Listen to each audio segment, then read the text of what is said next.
तो एक्सरसाइज 2.2 का question number 6 है। बिल्लू के पास 1 रुपया, 2 रुपया एवं 5 रुपये के कुल 160 सिक्के हैं, जिनका कुल मूल्य 300 रुपया है। यदि 2 रुपया के सिक्कों की संख्या 5 रुपया के सिक्कों की संख्या की 3 गुनी हो तो उनके पास प्रत्येक प्रकार के कितने सिक्के हैं। यानी बिल्लू के पास टोटल 160 सिक्का है, 1 रुपया का, 2 रुपया का और 5 रुपये का, तीनों मिलाकर, जिसका कुल मूल्य कितना हो रहा है, 300 रुपया हो रहा है। ठीक है, तो पूछ रहा है कि 1 रुपये का कितना सिक्का होगा, 2 रुपये का कितना सिक्का होगा और 3 रुपये का कितना सिक्का होगा। इसमें एक पॉइंट्स और दे रहा है कि जो 2 रुपये के सिक्कों की संख्या है वह 5 रुपये की सिक्कों की संख्या के 3 गुनी है। यानी कि 5 रुपये का जितना संख्या होगा 2 रुपये का सिक्का का संख्या उससे 3 गुना होगा 5 से। ठीक है, तो चलो हम लोग इसको बनाना शुरू करते हैं। तो क्वेश्चन नंबर 6 का आंसर बनाना सीखते हैं। तो सबसे पहले क्या दिया हुआ था कि ये जो 2 रुपये के सिक्कों की संख्या है वो 5 रुपये की सिक्कों की संख्या का 3 गुना है। ठीक है, तो चूंकि हमको तो 5 का सिक्का पता नहीं है तो सबसे पहले मान लेंगे, माना कि 5 रुपये के सिक्कों की संख्या बराबर x बराबर x। ठीक है, तो 2 रुपये की सिक्कों की संख्या क्या हो जाएगा, 2 रुपये के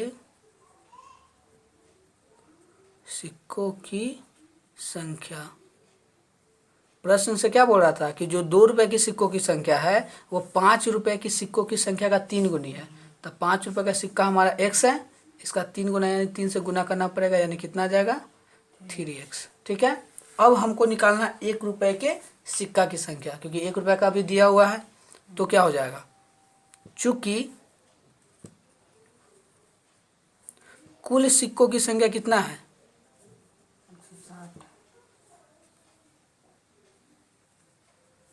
160 है, तो इसीलिए 1 रुपये की सिक्कों की संख्या क्या हो जाएगा,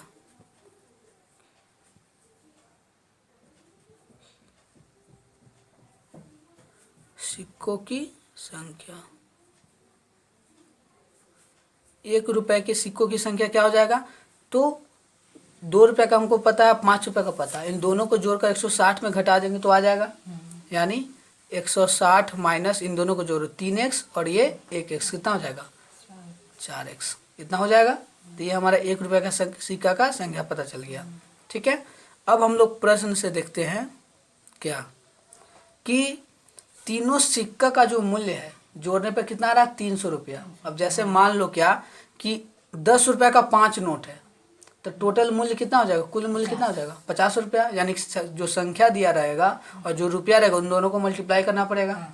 यानी कि हमारा जो 2 रुपये क्या होता है 5 रुपये के सिक्का की संख्या कितना x है, x है ना, तो इसको हमको कितना से मल्टीप्लाई करने का 5 से, क्योंकि 5 रुपये का सिक्का की संख्या है।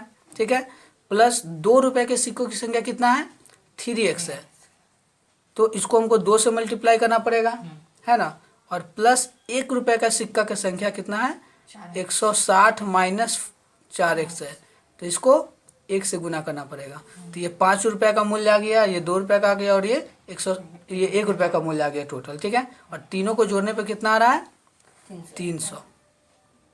ठीक है, अब सबको गुना करेंगे तो 5 को 1 से गुना करेंगे तो 5x, प्लस 2 को 3 से करेंगे 3 दूना 6x, तो 6x हो गया, और 1 से इसको करेंगे तो यही रह जाएगा, यानी 160 माइनस 4x, इधर हो गया हमारा 300। ठीक है, 300 को इधर लिख दो बराबर में। अब 160 इधर प्लस में है, दूसरा तरफ जाएगा तो माइनस में जाएगा। इधर क्या बच गया 5 और 6 दोनों प्लस में, तो 6 5 11x और ये माइनस हमारा 4x हो गया। 11 में से 4 घटेगा तो 7x, और 300 में से 160 घटाओगे तो कितना बचेगा 140। ठीक है, तो x बराबर क्या हो जाएगा 140, x के साथ ये गुना साइन में है छिपा रहता है तो बटा में 7 आ जाएगा, तो x बराबर कितना आ गया 7 दूना यानी कि 20 आ गया। यानी इसलिए अब x हम किसको माने थे 5 रुपये के सिक्कों की संख्या को, है ना, तो इसलिए हमारा क्या हो जाएगा, 5 रुपए के सिक्कों की संख्या कितना हो जाएगा, x बराबर 20। ठीक है। और फिर 2 रुपए के सिक्कों की संख्या, 2 रुपए को माने थे 3x, तो क्या हो जाएगा 3 गुना 20, टोटल कितना आ जाएगा 60 आ जाएगा। और तीसरा माने थे 1 रुपए के सिक्कों की संख्या, इसको कितना माने थे 160 माइनस 4x, तो 160 माइनस 4 इंटू एक्स की जगह हमारा 20 हो जाएगा, तो कितना हो गया,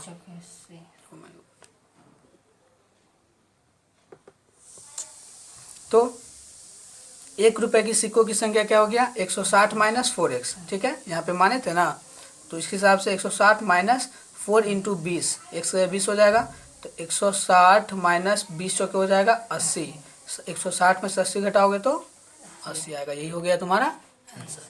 ठीक है, समझ में आ गया। चलो ठीक।